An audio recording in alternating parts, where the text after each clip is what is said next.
Bueno, muchas gracias a todos por estar en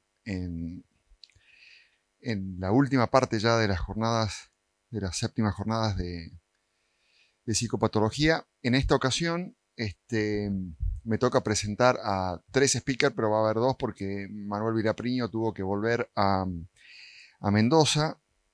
El tema que nos convoca ahora son el abordaje de los primeros episodios, un tema bastante importante actualmente y que sabemos que dentro de la enfermedad, dentro de la esquizofrenia, es una de las necesidades todavía no cubiertas y que tenemos que profundizar la investigación tanto de los abordajes de estos pacientes integrales del diagnóstico y de los abordajes farmacológicos. Por lo tanto, es un tema de gran importancia y para eso van a hablar 2 personas, 2 amigos y 2 expertos del tema.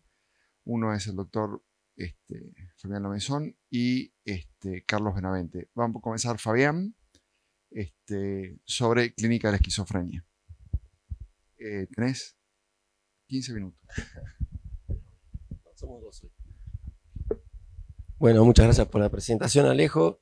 Gracias, como siempre, Carlos, por la invitación. Tengo el honor y la suerte de estar en la 6ª jornada consecutiva, que, como siempre digo, no paran de crecer y entonces es un honor, como siempre, participar en esta mesa.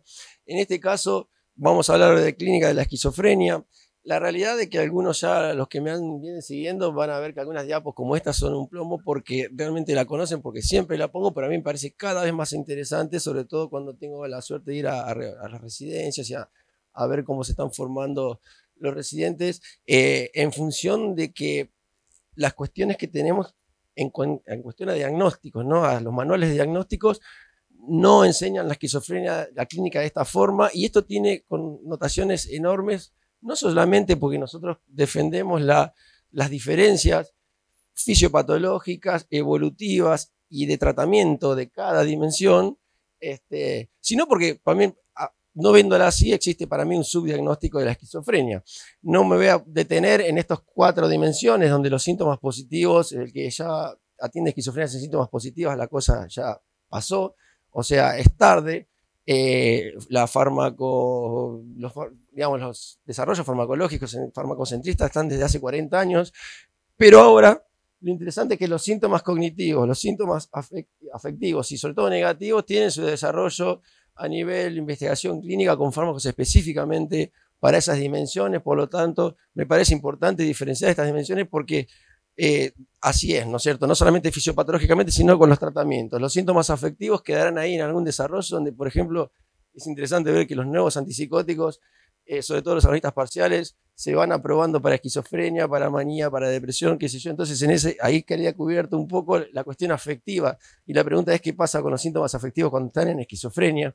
Y aparece esta gran dimensión. Pero acá lo interesante de hoy no son estas 4 que ya las conocen, sino es algunos autores proponen otras dimensiones que serían el abuso de sustancias en la esquizofrenia, que es un temazo en el cual luchamos todos los que vemos esquizofrenias.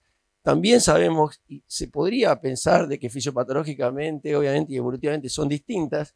Y el 6º dominio que se está proponiendo es los síntomas resistentes y ultrarresistentes. Vamos a ver, es un tema de controversias, qué defiende esto de las nuevas dimensiones, y ese es el motivo de mi presentación.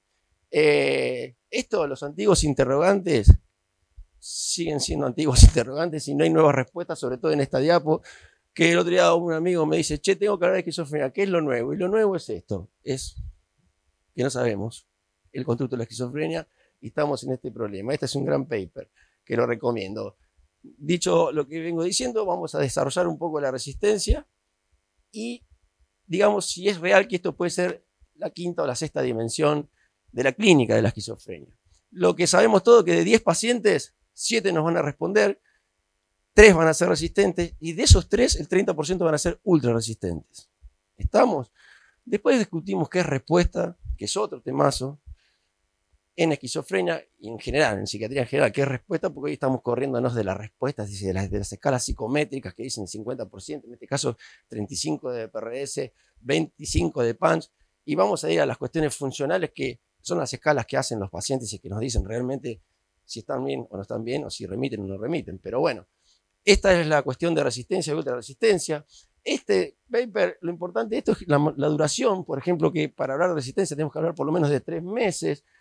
Escalas de funcionamiento, fíjense, empeoradas, lo que dice el paciente, no lo que decimos nosotros. Mayor a dosis a 6 semanas con dosis terapéuticas, equivalentes a 600 miligramos de clorpromacina. Esto, más o menos 100 miligramos de clorpromacina son 2 de haloperidol, o sea, y ahí hagan la equivalencia. O sea, con 12 sería lo máximo, se evalúa después. O sea, hoy se sabe que el uso alto de antipsicóticos no es necesario para hablar de resistencia. Eso después se dice en la clínica, sabemos que esto no está así. Se incorpora por ahí los LATs en resistencia, mayor a 2 antipsicóticos y un LAT, y 80% de dosis tomadas. Digamos que esos son los criterios para hablar de resistencia. Todos sabemos, a mi criterio, podría esperarlos un poco más que 12 semanas, que es lo que dice ahí. Y la ultrarresistencia es cuando no responde a clozapina, que de eso vamos a hablar. El concepto de esquizofrenia resistente, traigo este paper porque va a venir a la AP en octubre el doctor Rubio, que nos va a representar, digamos, porque él trabaja con Kane, que fue el que habló de esquizofrenia resistente y el que él dijo que esto es una esquizofrenia resistente cuando este gran estudio en el año 1988, donde demostró que la clozapina era superior a la clorpromacina en pacientes que no encontraban respuesta en el término de 5 años. Fíjense que ahí pone una serie de porcentajes, que a mi criterio también esto sería un poco más obsoleto. Esto es más esquemático, pero hablamos de funcionalidad, no de 25 de BPRS, etc. Pero bueno, esto sería para hablar de resistencia. ¿Por qué podemos pensar que es un subtipo la resistencia? Proponen los investigadores que hay una patofisiología diferente, tiene diferentes formas de presentación clínica, tiene diferentes respuestas al tratamiento. Hay estudios en neuroimágenes genéticos y neurobiológicos que dicen que son distintas unas esquizofrenias que otras, en este caso la resistencia, ¿sí? Entonces proponen enfocar en el futuro un poco más en este subtipo, en esta dimensión, el estudio de la esquizofrenia. No en vano tenemos un solo antipsicótico aprobado para esquizofrenia resistente por FDA, que es clozapina, y también como único fármaco aprobado para suicidio en esquizofrenia. Este fue un emblemático estudio de 1998, donde participamos con Ricardo, que se llamó Intercept, donde se aprobó clozapina para esquizofrenia. ¿Cuáles son las características clínicas de una esquizofrenia resistente? Arranca más temprano. El porcentaje hombre y mujer es igual. Está asociado a residencias rurales. Ayer hablábamos de los problemas migratorios de Argentina, porque en un congreso afuera ponían a Argentina como el ejemplo típico del mayor país de problemas migratorios, porque en 150 kilómetros de redonda estamos en la mitad de los argentinos viviendo ahí, y entonces decíamos que, fíjense que eso es un criterio de un factor de riesgo para esquizofrenia. Si el primer diagnóstico es más probable hacerlo internado, mayor a 30 días, hay un incremento en el número de las hospitalizaciones, un largo tiempo de psicosis no tratada. Todo esto puede ser que ya estemos hablando de resistencia. Hay mayor carga genética y todos sabemos que cuando el paciente es más florido, más tupido, tiene mayor respuesta que aquellos que tienen un estado premórbido, solapado, etc. Bueno, esto es factor de riesgo para resistencia. Este es un paper que, perdóname, Alejo, si vos sabés más de esto, pero la realidad es que estos proponen desde la genética un paper que propone una vía diferencial de tratamiento en función de los genes que expresa o reprime la clozapina en este tipo de esquizofrenia, ¿sí? Entonces, a partir de estos investigadores dicen, ojo, empecemos a estudiar este tipo de genes que expresa la clozapina y no otros, y qué pasa con esta dimensión, y apoyan la dimensión en función de este paper y de otros estudios de neuroimágenes que no traje acá porque no es un motivo de la charla, en el sentido, digamos, tengo todavía como muy poco tiempo. Todos sabemos que la clozapina es superior al resto. Ustedes saben, o si no les cuento, que en esquizofrenia los últimos 20 años ningún antipsicótico que salió se comparó con clozapina porque es un criterio de exclusión, que el paciente esté tomando clozapina, por lo tanto sigue siendo el gol estándar, y este paper lo demuestra. Este es otro paper que muestra cómo la clozapina vía oral está entre los 6 de larga duración, cómo la droga oral más importante de prevención de recaídas. ¿Sí? El no uso de clozapina, fíjense cuáles son las consecuencias. El tiempo promedio para que se use clozapina es de 6 a 7 años. Fíjense si hay resistencia, el tiempo que perdemos. El número promedio de antipsicóticos previos es 5. El riesgo adicional de los pacientes que no usan clozapina es polifarmacia, peor funcionamiento, frecuentes hospitalizaciones. Fíjense, después del inicio de clozapina, la media de número de admisiones hospitalarias se reduce drásticamente. Por lo tanto, creemos que es un fármaco obviamente subusado, no se usa mucho. Y para terminar con resistencia, ¿qué hablamos de ultrarresistencia? Les cuento algo, hasta hace poco, lo traigo acá porque por ahí en los residentes había una dosis máxima de clozapina y una dosis mínima. Yo recuerdo estar con 1200, 1300 de clozapina, el paciente no responde, entonces vos me decís, bueno, ¿cuál es la dosis máxima? ¿Cuál es la dosis mínima? Se acabó, porque la dosis va a depender de los nanogramos decilitros que tenga el paciente plasmático. Ustedes, cuando hablen de resistencia, tienen que tener, como dice este paper, 6 meses mínimo, con 400 nanogramos de decilitro, algunos esperan un año, y recién ahí hablamos de resistencia. Cuando eso pasa el año y no respondió con 400 nanogramos de decilitros de clozapina, que puede ser que esté en 300, algunos pacientes están en 400, otros están en 1000, pero lo que importa es eso, ahí recién hablamos de ultrarresistencia y hay mucha cosa dando vuelta. Todos hemos combinado la clozapina con muchos otros fármacos, pero tienen muy poca evidencia. Y el que más evidencia tiene, como todos podemos sospechar, con 5 estudios, es que el que mayor evidencia es 7 de cada 10 que responden con la combinación de TEC y clozapina a 400 nanogramos de decilitro. ¿Estamos bien hasta ahí? Esto es lo que apoya un poco entonces el resumen de datos, edad de inicio más temprana. Fíjense que tiene déficits cognitivos específicos, la esquizofrenia ultrarresistente. Como decíamos, mayor carga familiar. Responde a clozapina, pero no a otros. Y esto, a diferencia del que voy a mostrar después, que es por abuso de sustancias, los niveles de dopamina en el mesolímbico no son el tema. No hay niveles altos de dopamina en la zona mesolímbica. Por lo tanto, esta serie de datos, más otros que se están trabajando enormemente, hay mucho estudio en eso, mucha publicación, es lo que propone la esquizofrenia resistente como dominio aparte. El abuso de sustancias, que es la otra dimensión que se propone, es el trastorno de abuso de sustancias, todos sabemos que tiene una característica evolutiva mucho peor. La relación del abuso de sustancias con la esquizofrenia es compleja porque todos sabemos que de acuerdo a lo que usa el abuso sintomático, ¿no? Si está abajo usa drogas para elevarse, su estado anímico, y si está arriba usa drogas para bajar, o sea, implica cuestiones legales. Son pacientes más complicados evolutivamente porque tienen más complicaciones legales, sociales, familiares. Y fíjense, la neurobiología está asociada a la vida mesolímbica, diferente de la resistencia, por el reforzamiento del placer, los pensamientos rumiativos, o sea, tienen peor adherencia al tratamiento, pero fíjense, uno tiene dopamina mesolímbica normal y el otro tiene una mesolímbica alta. Eso obviamente que puede estar relacionado a la historia de la gallina, o sea, si es un consumidor que después hace psicosis, obviamente el consumo eleva la dopamina, o si primero tiene genética de esquizofrenia y el consumo, digamos, es el factor estresante más importante para desencadenar la esquizofrenia o la psicosis. Todos estos son los consumos que hay en los pacientes de esquizofrenia. Nicotina, tema aparte, porque los desarrollos clínicos que existen para algunos, para lo que es cognición en esquizofrenia, son agonistas nicotínicos. Todos sabemos que el consumo de tabaco tiene que ver con la idea de mejorar la cognición de estos pacientes. Entonces, pero acá el gran tema, el que voy a desarrollar, es la marihuana.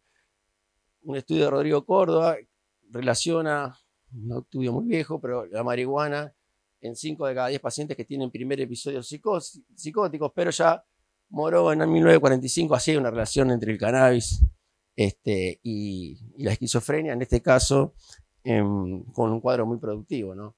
Hay dos tipos de relación de marihuana y esquizofrenia. Uno es el famoso consumo y que el paciente consume rápidamente, la torta de marihuana, que vemos que todos hemos atendido pacientes de esa forma. Es un cuadro agudo que remite con el tiempo, pero 5 a 7 de cada 10 pacientes se diagnostican como esquizofrenia después de esa relación que tuvo rápida de cannabis con esquizofrenia. La otra es una psicosis crónica que después de la exposición el primer 6 o 7 años para realizar, o sea, para el primer diagnóstico de esquizofrenia, como ven ahí, pero todos los que consumen cannabis van a desarrollar síntomas psicóticos, no. Este es un paper que yo revisé porque hay mucha relación entre la AKT1 y el COMT, que regula la dopamina del cuerpo estriado. O sea, hay, fíjense, de 2005 a 2020, 108 papers, la mayoría encontraron asociaciones entre estos dos. O sea, yo tenía data que publicaciones de hace 10, 15 años, pero esta publicación que es de 2021, relativamente nueva, vuelve a poner estos dos genes como los más importantes regulando la relación que hay entre el consumo de cannabis y el inicio de la esquizofrenia. O sea, obviamente está relacionada a esto. Para el cannabis tenemos dos grandes cuestiones, el THC, el bueno y el malo. Yo quiero hablar, para cerrar con esto, porque hay mucha cuestión dando vuelta con el tema del cannabidiol, de los efectos benéficos en la esquizofrenia, etc. El cannabidiol aumenta la anandamida, o sea, y la pregunta ¿es un antipsicótico endógeno la anandamida?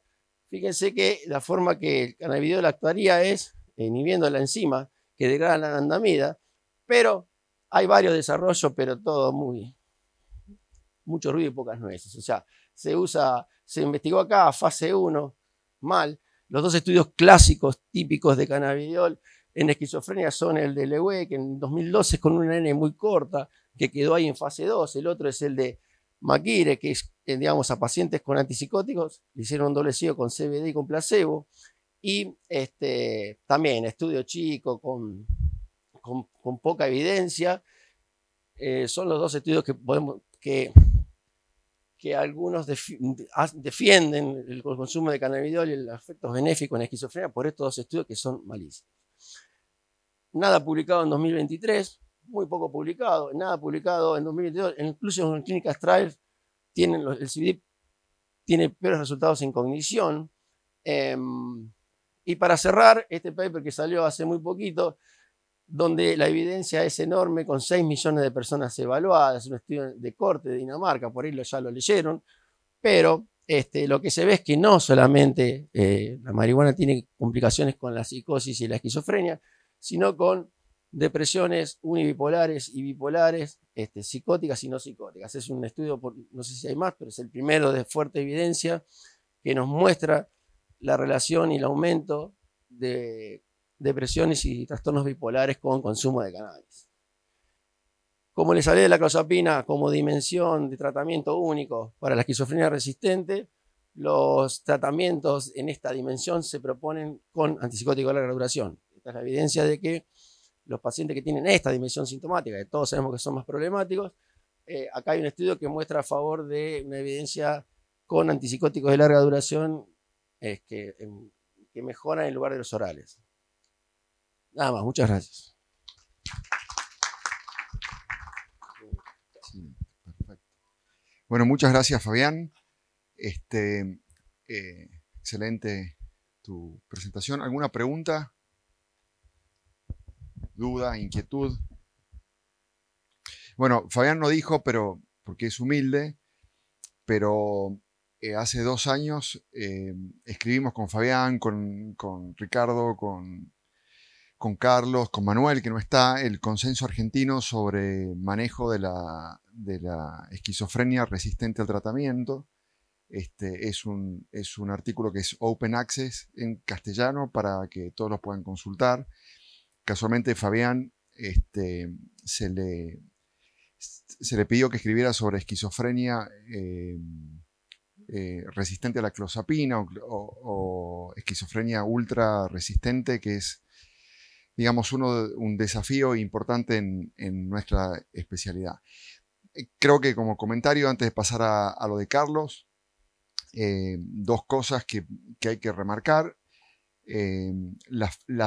Las esquizofrenias tienen diferentes fisiopatologías y la esquizofrenia resistente al tratamiento, sabemos que son esquizofrenias normodopaminérgicas en general, en particular aquellas esquizofrenias resistentes al tratamiento que comienzan durante los primeros 5 años, que es uno de los issues, de los temas más importantes dentro de la resistencia, es cuando comienza la resistencia y si los diferentes tiempos de comienzo de la resistencia no son diferentes tipos de enfermedad. No es lo mismo el paciente que es resistente de entrada que el paciente que es resistente después de 20 años de tratamiento, que sabemos que abordamos los tratamientos en cerebros distintos. Y por otro lado, los últimos datos que presentó Fabián con respecto al cannabis en estos pacientes. Bueno, vamos a pasar con Carlos, que va a hablar de los primeros episodios. Gracias, Sale. Gracias, Fabi. Un placer estar con ustedes en una mesa. Gracias a ustedes por estar. Un día tan lindo, acá encerrado está. Gracias. Bueno, relacionado con el título de la jornada, se armó esta mesa para ver cuánto nosotros sabemos en la detección temprana de psicosis, porque hay una realidad que es cierto, que a nosotros nos enseñaron a tratar gente brotada, no nos enseñaron a rastrearla. Y eso también es problemático, pero no solamente para la psiquiatría, sino que también para la psicología. De hecho, en muchos artículos que uno puede leer, el abordaje inicial de los primeros episodios psicóticos, se nombran a los tratamientos psicológicos, pero tampoco estamos preparados, o los profesionales psicólogos tampoco están preparados para afrontar ese tipo de tratamiento inicial con pacientes psicóticos. Y creo que eso es una pata importante en la formación nuestra. Más allá de todo lo que ustedes pueden leer ahí, a mí me va a interesar una cosa fundamental. El déficit que tenemos nosotros en desarrollar el lóbulo frontal, cómo impacta eso con nuestro estado anímico y cómo impacta eso en el desarrollo de las enfermedades mentales. Si nosotros tenemos en cuenta que los periodos prenatales asociados a lo que es un mal ambiente, Argentina es una máquina de hacer pobres y desnutridos. Entonces, esto nos marca a nosotros una población en riesgo que cada día va creciendo, y por eso justamente tenemos que estar en alerta a la hora de poder detectar a gente que la pasa mal, ¿sí? La pasa mal. Hay gente que vive dando vuelta por los hospitales, donde tiene una crisis ansiosa, se le da una benzodiazepina, se vuelve, y después vuelven brotados, y uno no entiende por qué se brotó. Y capaz que estaba haciendo un primer episodio psicótico con una crisis de ansiedad. Eso después lo vamos a ver y es algo bastante interesante. Y esto se empeora, obviamente, en este grupo etario. Si bien los primeros episodios psicóticos pueden ir desde los 15 a los 40 años, la edad media más o menos son los 20 años, esto se empeora justamente por el consumo de cannabis, entre otras cosas, ¿sí?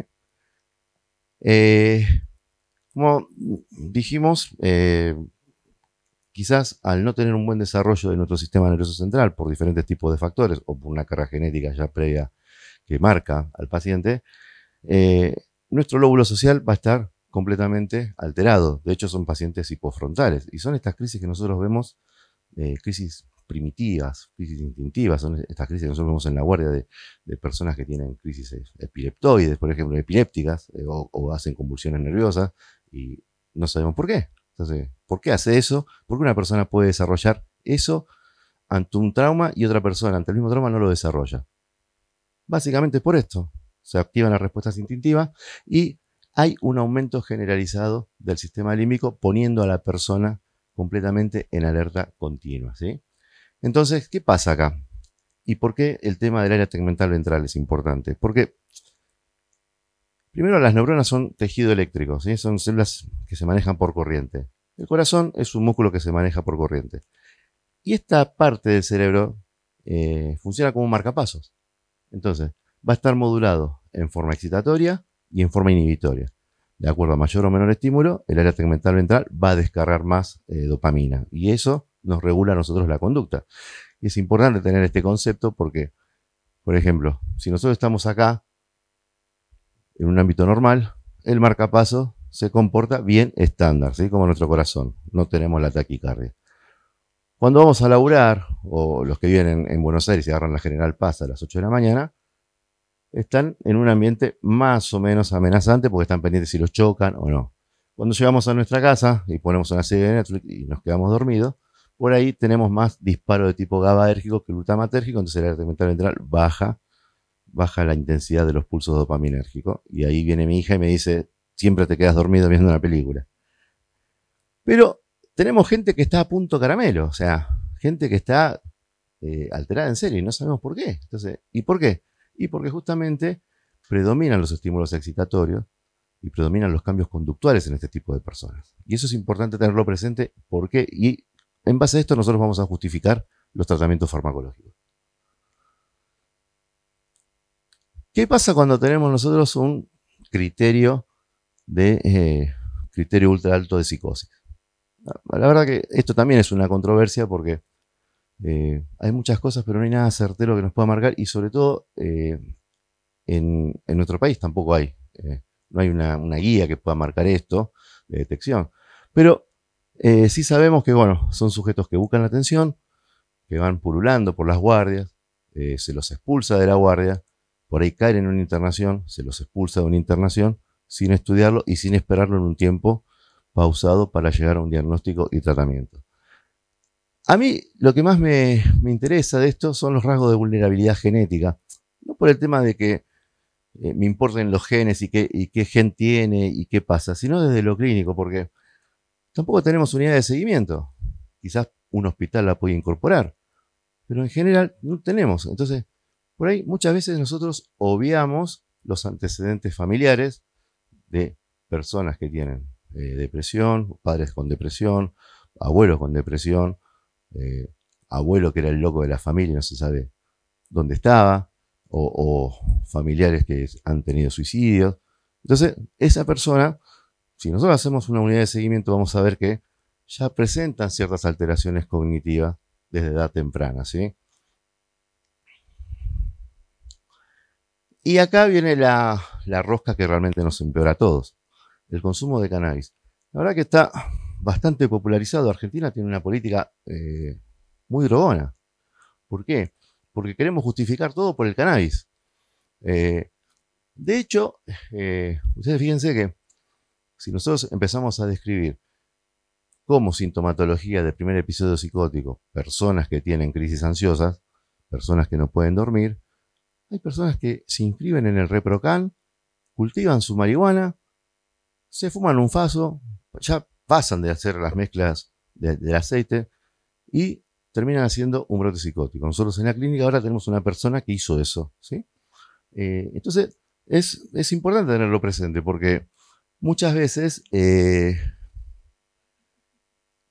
lo usan para esto, para automedicarse. Dicen, y no, yo me fumo un porrito y me calma, me baja. Y la verdad que sí, bueno, sí, te va a calmar, pero después seguramente se va a terminar saltando en el techo. Son esas crisis de pánico que nosotros vemos, no la crisis de pánico de un paciente que tiene un trastorno de ansiedad, sino las crisis de pánico donde está cohibido, así agitado, que no puede respirar.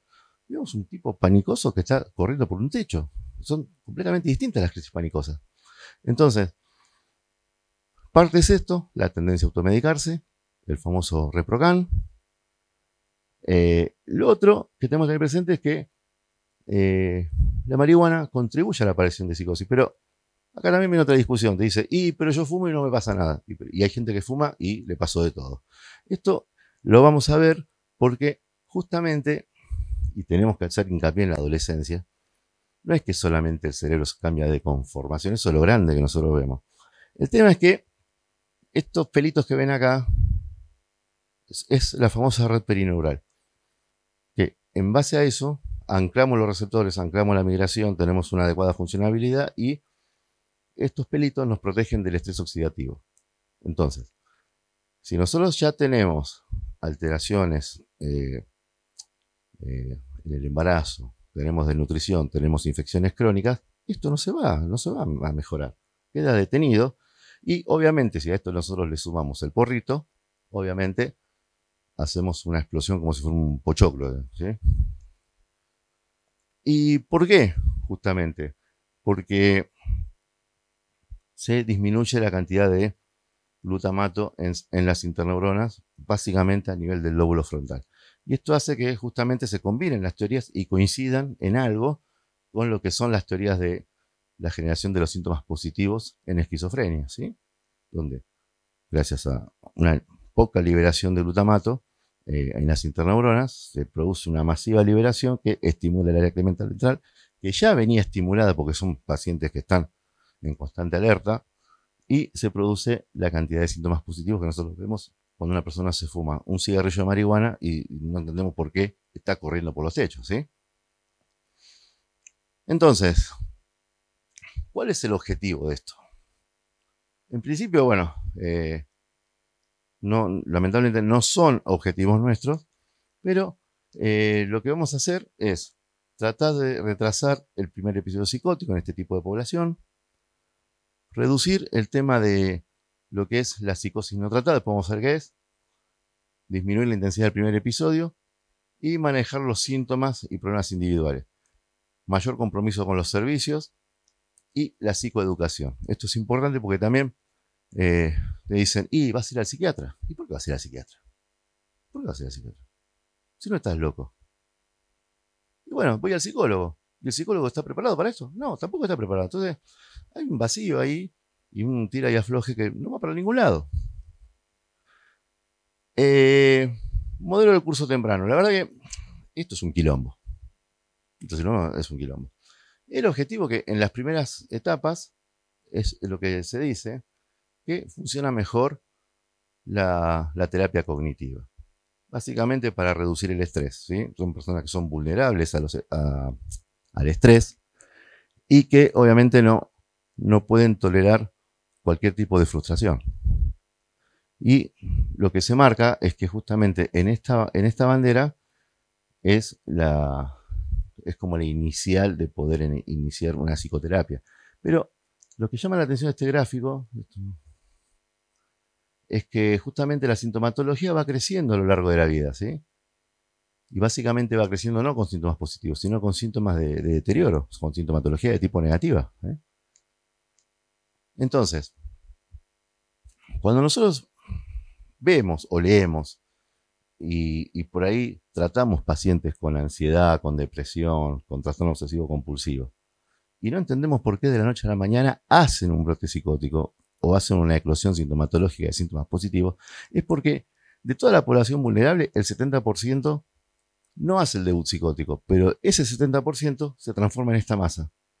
Tenemos una masa de gente muy vulnerable, que hay que seguirla, porque pueden tener o depresión, o ansiedad, o trastorno por estrés postraumático, y ahí es donde el riesgo empieza a incrementarse a lo largo de los años. Si bien no son significativamente estadísticos, lo cierto es que la transición a la psicosis aumenta con el tiempo, ¿sí?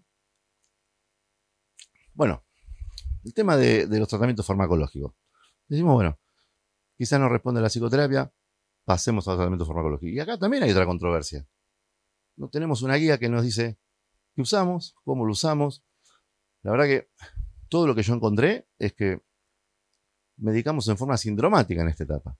Si una persona empieza con depresión, medicaremos para la depresión, o medicaremos para la impulsividad, o medicaremos para la psicosis. Esta es una tabla de los fármacos que están aprobados de Estados Unidos en población joven. Bueno, ahora está el Brexpiprazol, pero tenemos muchos antipsicóticos que podemos empezar a usar. ¿Y por qué el uso del antipsicótico? ¿Con qué fundamento? En principio, bueno, podemos bajar la rigidez cognitiva y esperaremos una respuesta y sobre todo tendríamos que trabajar bastante con la familia porque dice, te doy un antipsicótico, pero si yo no estoy loco, y bueno, te doy un modulador dopaminérgico, ¿te gusta así? Bueno, le explicamos a la familia, va a tomar un modulador dopaminérgico. ¿Eh? Ya. Entonces, bueno, tenemos muchas trabas. Ahora, cuando nosotros tenemos un paciente con impulsividad o un paciente que irritable, o un paciente que justamente tiene síntomas de ansiedad, y muchas veces nosotros vemos asociación de antipsicóticos y estabilizadores del ánimo y decimos, ¿y por qué? Pues justamente esto, yo quiero equilibrar la corriente que tienen las neuronas. Entonces yo quiero modular los disparos de nuestro marcapaso, del área tegmental ventral. Entonces ahí utilizamos los estabilizadores del ánimo. Que les venga bien cualquiera, ¿sí? Ahora, combinación antipsicótico antidepresivo. Y también es una respuesta válida. También es una respuesta válida. Básicamente porque vamos a mejorar la función GABAérgica de las interneuronas, que está abolida, y obviamente vamos a producir un aumento del disparo de dopamina y norepinefrina, que eso hace que la persona pueda llegar a tener más voluntad en plantearse objetivos a largo plazo. Ahora, la duración de la psicosis no tratada. Esto la verdad que es una macana porque acá también Argentina va a los bollos, porque confundimos la psiquiatría comunitaria con el médico clínico que estudió un poco de farmacología y médica. Y la verdad que para abordar este tipo de casos necesitamos personal entrenado, ¿sí? Pero personal que esté entrenado en psiquiatría. ¿Por qué?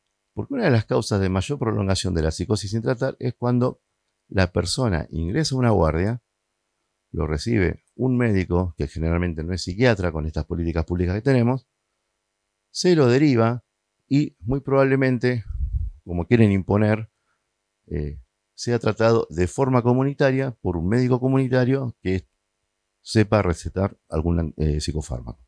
Y eso la verdad que está mal, porque esto es lo que aumenta, entre otras cosas, la resistencia farmacológica. A mayor tiempo de tener un tratamiento no especializado, mayor riesgo de resistencia farmacológica. Y lo otro que tenemos que tratar es la educación, ¿sí? La psicoeducación para la adherencia farmacológica. Y ahí nos ponemos buenos, nos ponemos comprensivos, empáticos, y le decimos, ¿qué hacemos? Y mira, este medicamento, si no funciona, probaremos con otra cosa. Un buen tratamiento puede durar meses.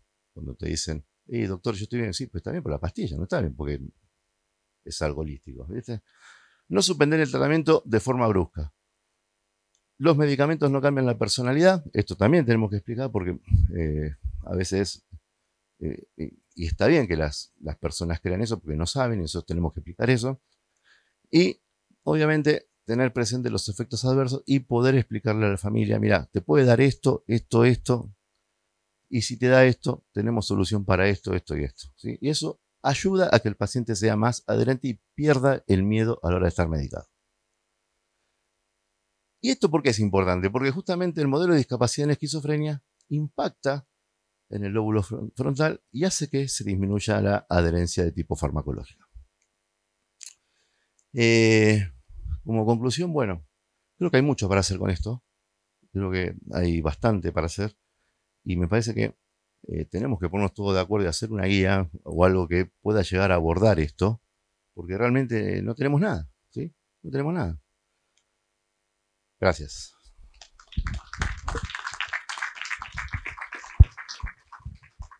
Pasen, chicos. ¿Y ahí?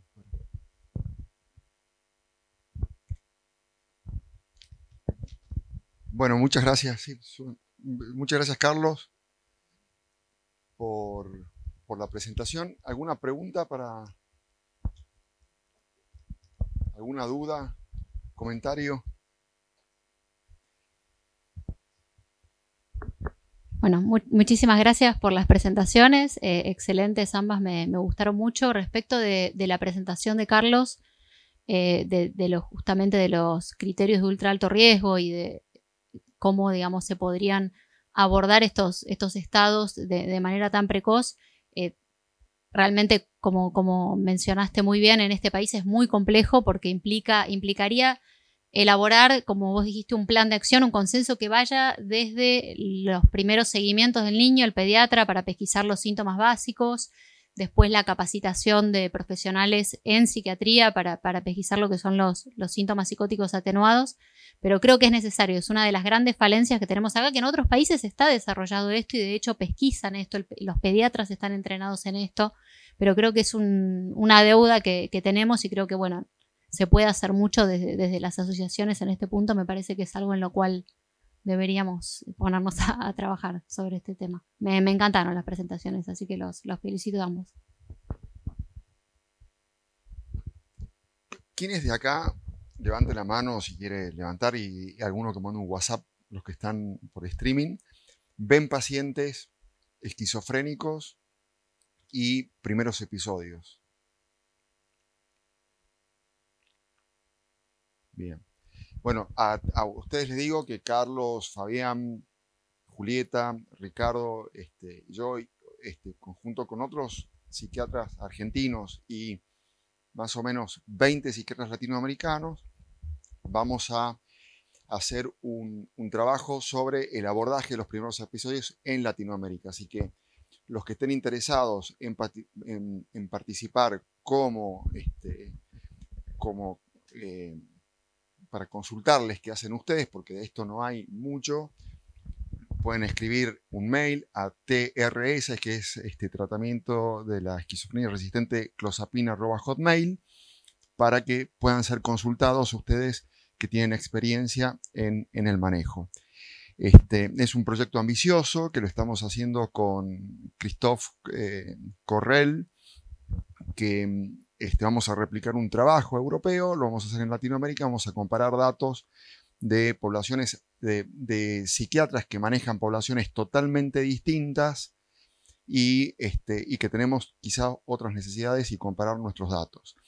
Ahora, volviendo a tu presentación, Carlos, creo que la gran controversia que hay en estos pacientes que tienen síntomas inespecíficos, que pueden ser cognitivos y síntomas negativos, es aquellos pacientes que no van a transitar a la psicosis y van a quedar en esta zona medio gris y que vamos a tener que tomar alguna decisión clínica. Clínica que no significa clínica farmacológica, ¿sí? No es tan solo prescribir un modulador dopaminérgico, sino sabemos que estos pacientes no van a hacer el tránsito hacia la psicosis. ¿Qué opinás? ¿Qué es lo que se debe hacer con estos pacientes? ¿Qué perspectivas? Esto ya lo había propuesto Paul Mill, un psicólogo en el 1996, de la esquizotaxia, de aquellos pacientes que tenían síntomas negativos y síntomas afectivos y que podían desarrollar cuadros esquizofrénicos, cuadros afectivos y trastornos esquizotípicos de la personalidad. ¿Qué opinás vos que se puede hacer con esto? Ya, la verdad, en principio seguirlo y no dejarlo. O sea, porque que no tenga un paso hacia la psicosis significa que por ahí la persona puede tener otro tipo de sintomatología. Supongamos que tenga una sintomatología depresiva o ansioso-depresiva y quede ahí. Hay que seguirlo, evaluarlo cognitivamente, porque son personas que no nos explicamos por qué un paciente con una crisis ansiosa, un estado ansioso persistente puede tener cierto déficit cognitivo a la hora de manejar las actividades de la vida diaria, por ejemplo. Entonces yo creo que, y por eso, y está mal lo que digo, porque, yo creo, porque al no haber nada, sí, yo creo que habría que seguirlo. Más allá de que esté con tratamiento farmacológico o no, habría que seguirlo en una línea del tiempo. Ahora, nos pasa frecuentemente que viene este paciente que dejó de tener amigos, que está teniendo fracasos en el colegio, que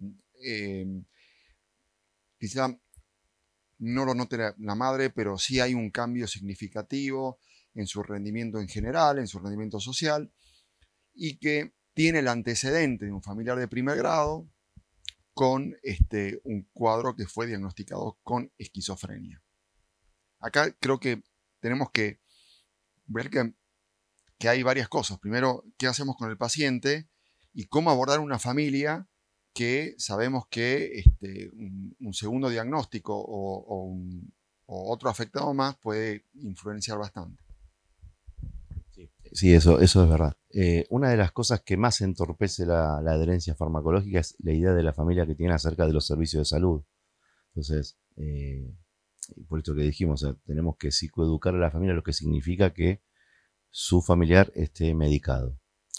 Y por un lado, el hecho de que ya tengamos pacientes que tengan sintomatología deficitaria,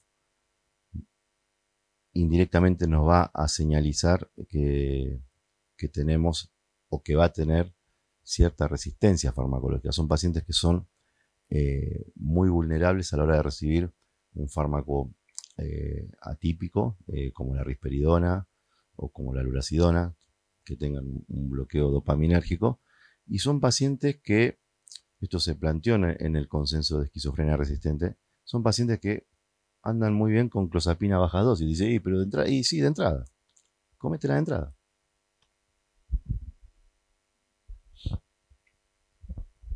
Ponele. Bueno, vamos a dejar eso. A ver, es verdad, y tenemos, volviendo un poco al tema de Fabián, pueden hacer preguntas. Bueno, vamos con las preguntas para que no hable tanto. Están ellos primero, profesor. Ahí está. Bueno, buenas tardes. Gracias por las presentaciones. Me parece que hay algo que complica más el panorama con respecto a la situación del diagnóstico en primer episodio de esquizofrenia, que, bueno, Carlos planteaba algunos pacientes con cierto déficit previo que empiezan a tener un mal funcionamiento escolar o social, etcétera, etcétera, y de pronto tienen su primer episodio psicótico. Para mí, como el gran dilema ahí también, además, desde la psiquiatría, después todo lo demás con respecto a que lo agarran los médicos clínicos, etcétera, es otro tema, pero desde la psiquiatría es poder diferenciar si es un primer episodio psicótico esquizofrénico o es una manía, que muchas veces es muy difícil de diferenciar, porque entonces la sintomatología puede ser bastante similar. Y ahí entramos en la dicotomía, porque quizás es una manía, le ponemos aloperidol va a bajar la manía, pero predispone a que se deprima, entonces más síntomas deficitarios. ¿Cómo lo piensan ustedes? Bueno, esta cuestión del diagnóstico oficial, sabemos que el trastorno bipolar tiene una media de demora de diagnóstico entre 8 y 10 años, y que uno de los principales diagnósticos con los cuales se confunde es la esquizofrenia. Entonces, ¿cómo lo piensan esto ustedes? El concepto es primer episodio psicótico, no es primeros síntomas de esquizofrenia. Entonces, primer episodio psicótico se lo estudia y tenés que desglosar en qué puede terminar. Una crisis maníaca o una esquizofrenia, dos grandes abanicos. Así que el concepto es estudiar eso, el primer episodio psicótico. Y ya te digo, no tenemos una guía estandarizada de cómo abordarlo.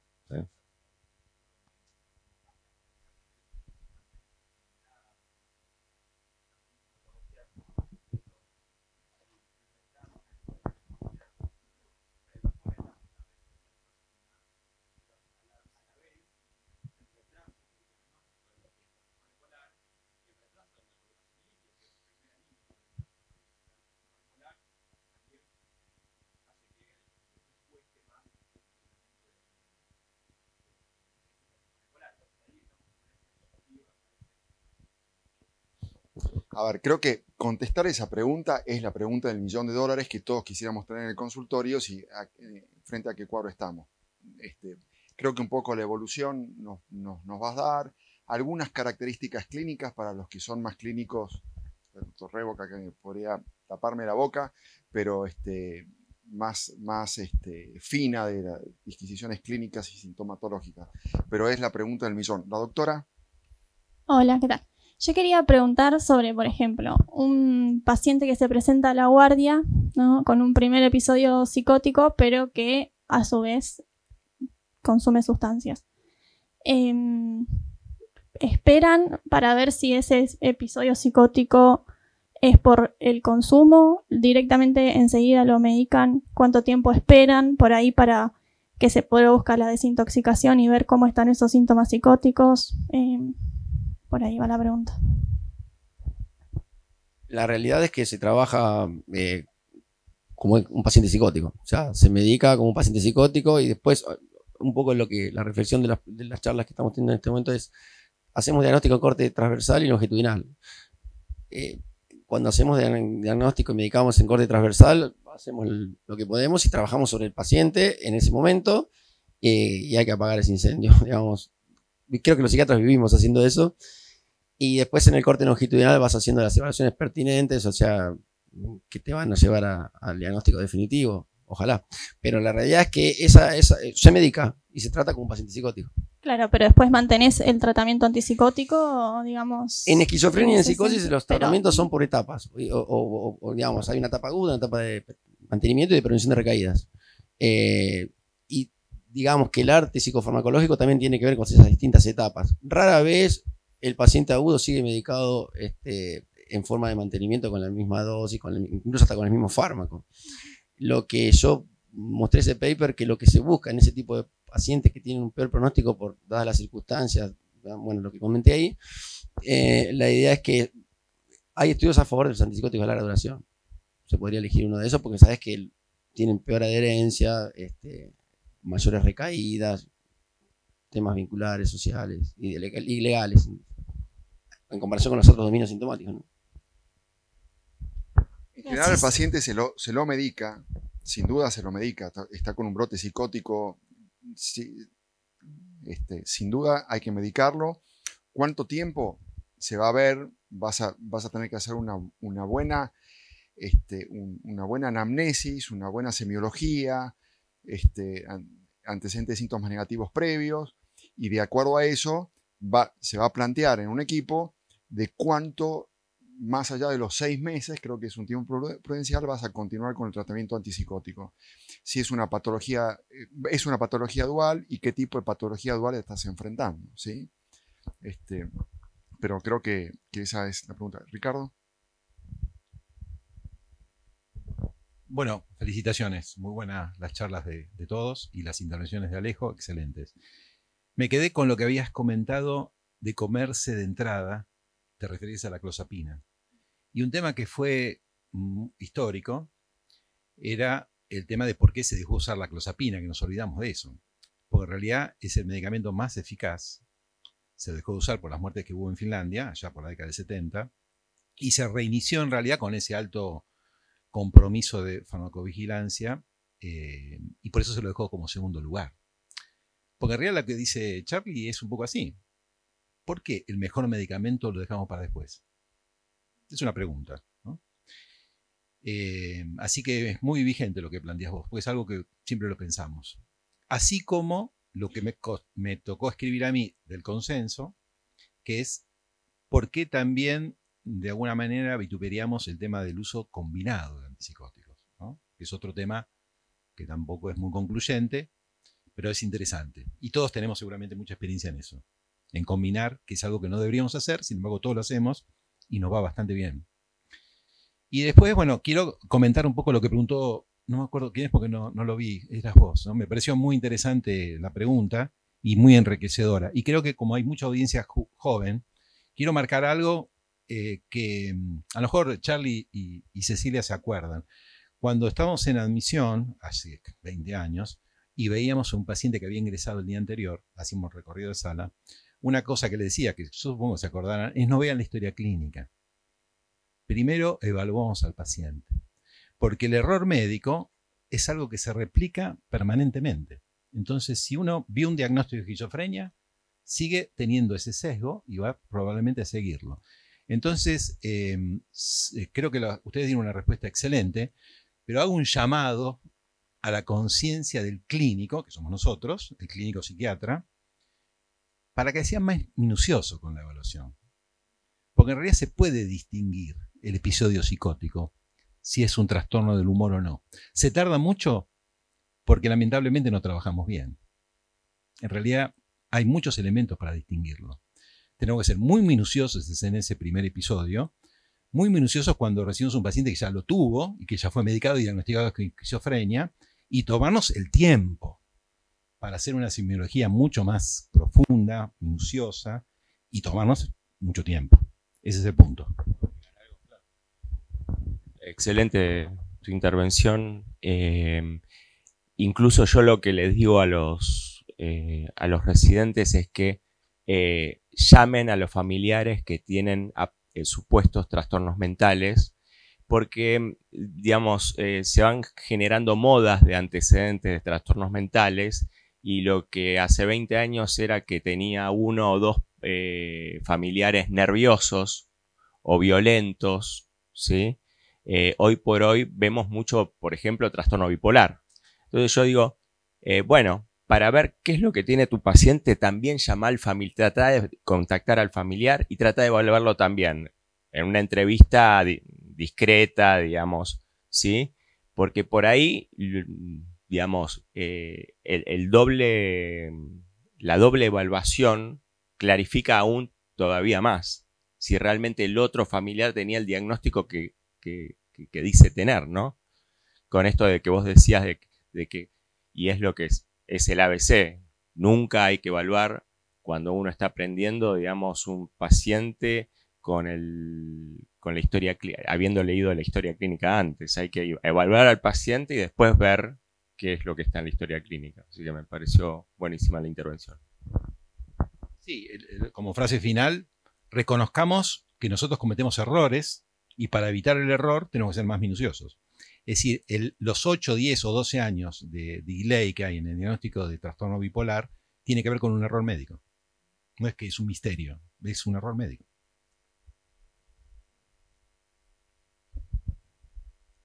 ¿Alguna otra pregunta, intervención?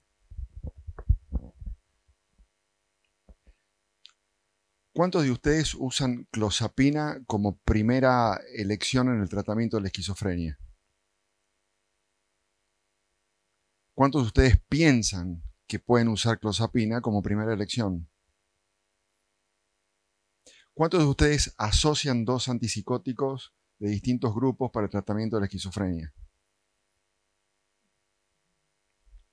Bueno, porque esto me lo propuso Ricardo, ¿te acordás con el consenso? Me dice, Alejo, ¿por qué no ponemos esto, que es una práctica frecuente en nuestro medio y que por ahí muchos nos levantan la mano, pero eso es algo que lo tenemos que tener presente?